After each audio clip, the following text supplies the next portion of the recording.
안녕하세요.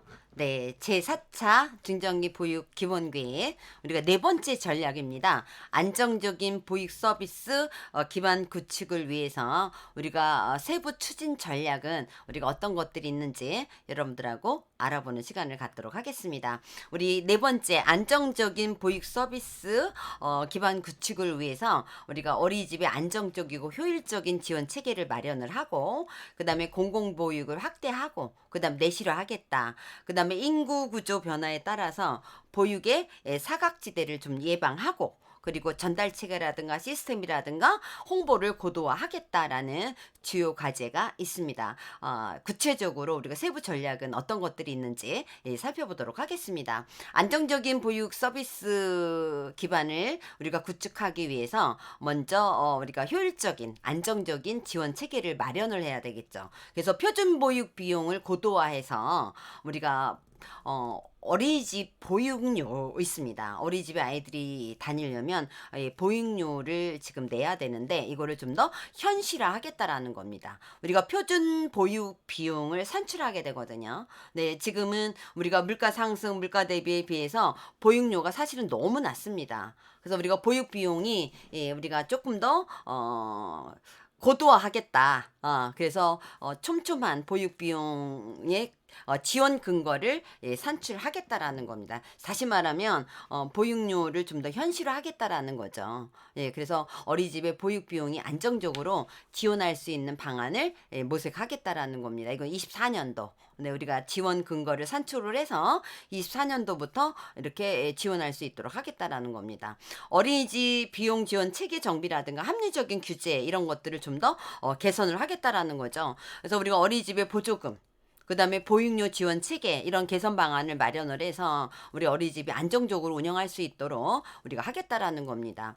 우리가 기본 보육 외에 연장 보육 기준 그다음에 이런 것들도 좀 합리화하게 지원도 합리화하고 또 보육 재정 모니터링이라든가 효율적 집행을 위한 시스템을 좀 마련하겠다라는 거예요. 우리 이 운영이 어려운 어린이집도 있습니다. 원화무집이 안 돼서 이런 경우에도 효율적으로 우리가 어린이집이 어쨌든 운영이 되어질 수 있도록 지원하겠다라는 거고 어린이집의 재무회계 기준 네, 이런 것들을 좀 개선을 해서 우리가 비용 지원을 좀 실시를 하고 또 보육 서비스의 어떤 지원을 안정적으로 할 수 있도록 우리가 재원을 확보하겠다라는 거예요. 유보통합 이전에도 우리가 유보통합이 안 돼도 우리가 형평성이 있는 그런 지원이 이루어질 수 있도록 우리가 관계부처라든가 지자체라든가 이런 것들이 이렇게 서로 협력을 해서 조정을 하고 협의하겠다라고 되어 있습니다. 그래서 이렇게 우리가 안정적인 재원이 확보될 수 있도록 우리가 좀 소규모의 어린이집 같은 경우에는 굉장히 반겨야 될 소식인 것 같아요. 보육 서비스의 지원이 우리가 안정적으로 이루어지려면 사실은 재원 확보가 제일 우선적이거든요. 그래서 이런 것들이 좀 더 우리가 좀 현실화될 수 있는 방향으로 가지 않을까 이런 생각을 해봅니다. 공공보육이 확대가 되고 내실화될 수 있도록 하겠다라는 건데요. 우리가 국공립 어린이집이 계속 이제 늘어날 거고요. 우리가 3차에서는 40%까지 가기로 하겠는데 우리가 40%까지 안 갔죠. 한 25% 정도 아마 갔을 겁니다. 그래서 부모 수요가 높은 국공립 어린이집 부모들이 국공립 어린이집을 선호한다라는 거죠. 그렇기 때문에 지속적으로 좀 많이 좀 늘리겠다라는 그런 어떤 계획이 있고요. 그리고 국공립 어린이집이나 우리가 공공형 어린이집 품질을 좀 향상시키는 그래서 국공립 어린이집 위탁 선정 심사 기준이 있습니다. 그래서 지금 우리가 국공립 어린이집을 위탁하려고 하면 그런 선정 심사 기준이 있거든요. 그 매뉴얼을 되어 있습니다. 그래서 이런 것들을 좀 더 개선하겠다라는 거예요. 그래서 위탁 운영 주체의 운영 역량이라든가 공공성에 대한 그런 심사를 조금 더 강화시키겠다라는 거예요. 그다음에 공공보육에 대한 개념을 재정립을 해서 우리가 책임성이 있는 그런 어떤 어린이집 운영이 될 수 있도록 우리가 공공기관과 민간 이제 협력할 수 있도록 강화하겠다라는 겁니다. 또 직장 어린이집이 우리가 의무 설치가 이루어져야 되는데 지금 안 이루어지고 있는 것이 많이 있거든요. 그래서 직장 어린이집 설치를 확대할 수 있도록 해주고 그리고 체계적으로 관리 지원을 하겠다라는 거야. 직장 어린이집에 설치를 해야 되는데 설치하지 않은 미이행 사업자는 명단 공포합니다. 지금도 하고 있습니다.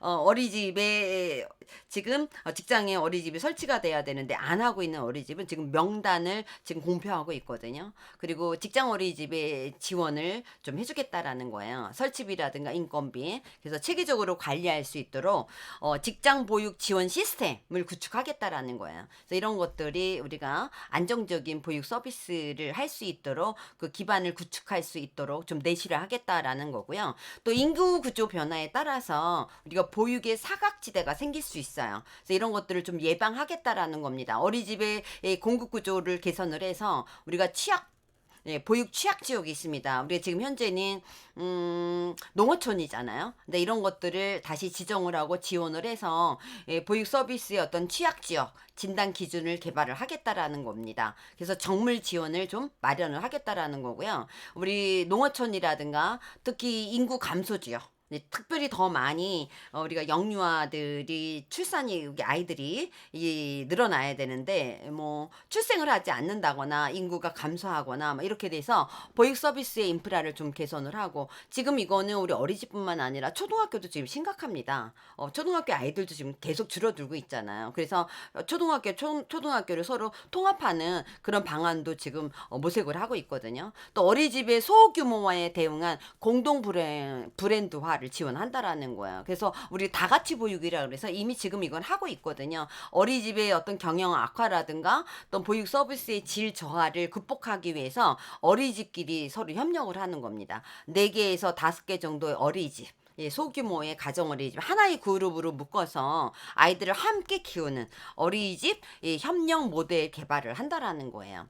합리적 규모의 어린이집 운영 기준을 마련을 하고 또 어린이집에 휴원을 하거나 폐원을 하는 그런 제도 개선으로 인해서 우리가 보육 공백을 좀 더 최소화하겠다라는 거고 지금 우리가 자꾸 저출산이 되고 인구 감소가 되어지면서 아이들이 없으면 어린이집이 있어도 소용이 없어요. 아이들이 없는데 아이들이 많아야 어린이집이 좀 더 어떻게 해요? 있어야 되는 거 존재하는 이유가. 근데 지금 아이들이 없기 때문에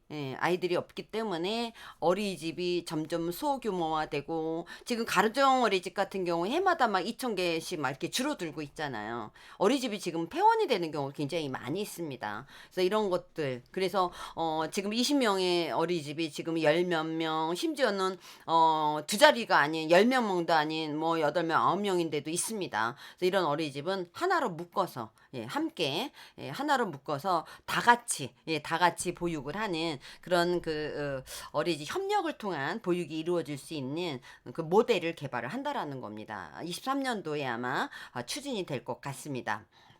또 우리가 지원 기관이라든가 전달 체계 그리고 시스템 홍보 이런 것들을 좀 더 고도화하겠다. 그래서 지방자치단체와 우리 협력 체계를 좀 구축하겠다라는 거예요. 한국보육진흥원에서는 보육과 양육의 통합 지원을 우리가 할 수 있는 그런 기능을 수행을 합니다. 그리고 육아종합지원센터는 우리가 얘기하는 중앙육아종합지원센터가 있고요. 그다음 시도 육아종합지원센터가 있고요. 시군구 육아종합지원센터가 있습니다. 그래서 육아종합지원센터는 그 지역사회의 허브로서의 기관으로 그 역할을 할 수 있도록 해준다라는 거예요. 그래서 한국보육진흥원과 중앙육아종합지원센터는 한국보육진흥원 산하에 있습니다. 그래서 계획 수립하고 보육과 양육정책 이런 공동사업 개발하고 홍보하고 센터를 지원해주고 시도 육아종합지원센터 우리가 경기 서울시 시도 광역시 경기도 뭐 이렇게 해서 우리가 17개 시도에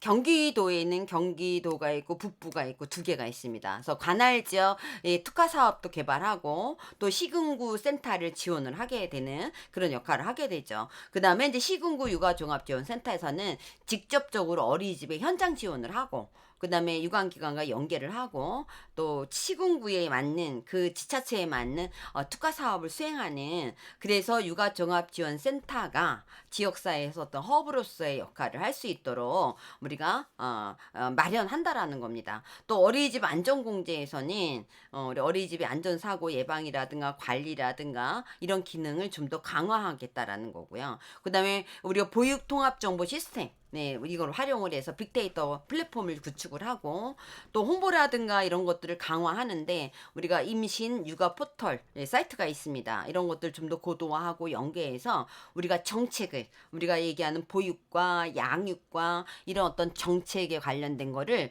좀 더 많이 홍보를 하겠다. 그래서 안정적인 그런 보육 서비스를 우리가 제공할 수 있는 그런 기반을 마련하겠다라는 것들이 세부 전략으로 들어가 있습니다.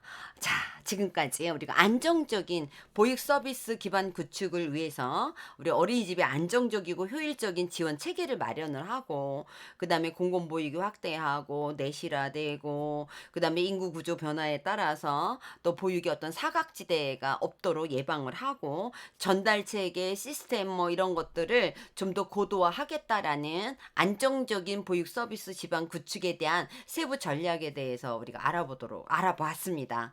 지금까지 제가 제4차 중장기 보육 기본 계획에 대해서 4개의 전략에 따라서 과제 그리고 세부 전략에 대해서 다 여러분들한테 말씀드렸습니다.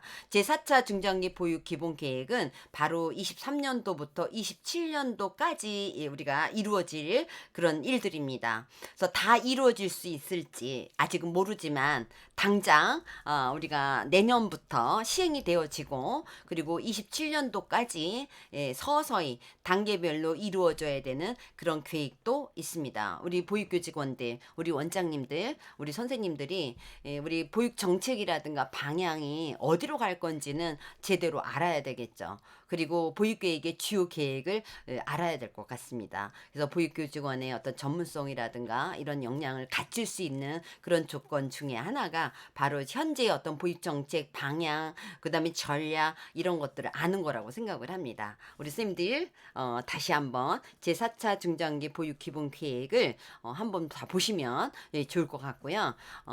수고 많이 하셨습니다. 그리고 23년도 또 우리 선생님 원장님들 화이팅 하시고 늘 제가 우리 선생님들 원장님들 응원한다는 거 잊지 않으셨으면 좋겠습니다. 오늘도 수고 많이 하셨고요. 감사합니다.